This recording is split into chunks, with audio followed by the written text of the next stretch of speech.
शिक्षा उस शेरनी का दूध है, जो इसे पिया है वो दहाड़ा है। और आप अगर दहाड़ना चाहते हैं तो शिक्षा के सिवा कोई रास्ता नहीं है आपको, फिर सब हर कदम पे लोग आपको दबाते हैं। कलाम साहब ने भी कहा था कि किसी देश का भविष्य किसी कॉलेज के अंतिम बेंच पर बैठा हुआ विद्यार्थी के देख क्या बता सकते हैं। गरीबी होना कोई पाप नहीं है।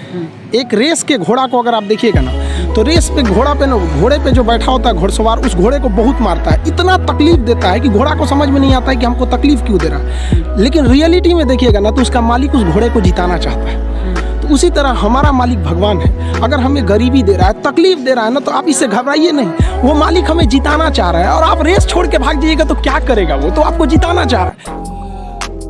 आप अगर कोई मूवी देखती हैं तो आपको 2 से ढाई घंटे की मूवी बड़ी अच्छे से याद हो जाती है। लेकिन आप कभी गौर कीजिएगा कि उस मूवी को बनाने वाला डायरेक्टर उस 2 घंटे की मूवी के लिए 2 साल से मेहनत कर रहा था, तब तो आपको याद हो गया ना। तो उसी तरह की स्टूडेंट जो होता है ना, उसके मेहनत को कम करने के लिए एक टीचर को मेहनत करना पड़ेगा, उसे प्रेजेंटेशन देना पड़ेगा, उसे अपनी भाषा में बताना पड़ेगा कि एक लड़का जो है वो भोजपुरी बेल्ट का है। भोजपुरी वालों को तो पहले ये लगता है कि हम बहुत पीछे हैं। अरे भाई, तुम नहीं पीछे हो। जितना एक CBSE ICSE बोर्ड का जानता है उतना ही तुम जानते हो। बल्कि ये जो गांव के लड़के ये ज़्यादा मेहनत करते हैं, 20-20 किलोमीटर साइकिल चला के आते हैं। किसी शहर के लड़के के लिए पॉसिबल नहीं है उतना, तो ये ज़्यादा मेहनत करते हैं। तो इनके लिए क्या होता है ना, कि इनके पास सुविधाएं। स्टूडेंट्स की सफलता में 3 चीज़ का योगदान होता है। एक उनके गार्जियन का योगदान होता है, गार्जियन को भी हर पल उसको डर बना के रखना चाहिए कि भैया तुम पढ़ो इसको। दूसरा टीचर्स का होना चाहिए, टीचर्स उसके अंदर फ्रेंडली होने चाहिए, अच्छे से समझाना चाहिए, और खुद स्टूडेंट्स का।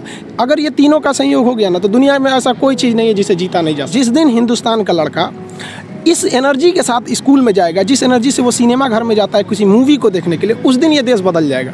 और ये पक्का बदलेगा, ये मेरा पूर्ण विश्वास है। थोड़ा वक्त लगेगा, लेकिन ऐसा नहीं है कि बदलेगा नहीं। पढ़ाई इतना दिलचस्प चीज़ होता है ना, कि आपको 1 घंटे का क्लास कब खत्म हो जाएगा पता ही नहीं चलेगा, बशर्ते टीचर्स उस माहौल में देखा होती है। पढ़ाई की 2 चीज़ें होती है। एक टीचर जो होता है ना, वो तो पढ़ लिया, उसका लेवल बहुत ऊपर है, और जो स्टूडेंट है ना, वो तो अभी शुरुआत कर रहा है, तो उसका लेवल बहुत नीचे है। बड़ा अंतर होता है ना ये 2 चीज़ों में समन्वय बनाना। जैसे सुई में धागा डालना, दोनों को एक लाइनर होना जरूरी है, तो ही जाएगा।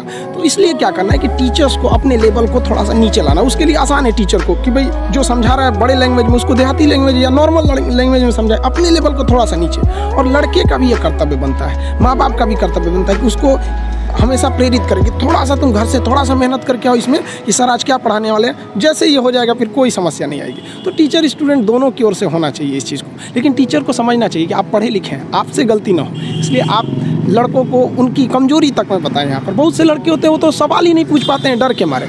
ये नहीं होना चाहिए, क्योंकि वो टीचर को टीचर समझ रहा है। लेकिन अगर टीचर को जिस दिन वो दोस्त